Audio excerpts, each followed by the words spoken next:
तेज रफ्तार का कहर फिर से छत्तीसगढ़ के कवर्धा जिले में देखने को मिला। आपको बता दें, शादी की जो खुशियां थी वो मातम में बदल गई, क्योंकि रायपुर से 6 लोग कार में सवार थे और वो पंडरिया शादी मनाने जा रहे थे, लेकिन फिर सड़क दुर्घटना हो जाती है।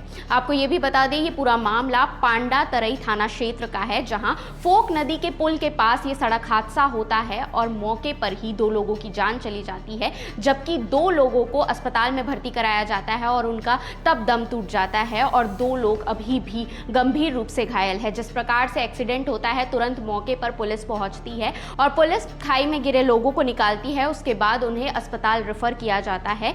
इसके अलावा आपको बताते हैं, मृतकों में अरमान खान, सौफ, अनस और कौनिन शामिल है। वहीं जुनैद रजा और आरजू खान गंभीर रूप से घायल है। यानी आप सोचिए, लोगों की जो खुशियां थी शादी में जाने की, केवल तेज रफ्तार के कारण वो खुशियां मातम में बदल जाती है और 4 लोगों की जिंदगी निगल देती है ये तेज रफ्तार वाली गलती। इसलिए आप भी जब कभी भी कहीं जाते हैं, तेज रफ्तार में गाड़ी ना चलाएं, क्योंकि ये बेहद खतरनाक साबित हो सकता है और ऐसे ही आपकी जिंदगी जा सकती है। इसलिए सतर्क रहे, सुरक्षित रहे और गाड़ी धीमे चलाएं।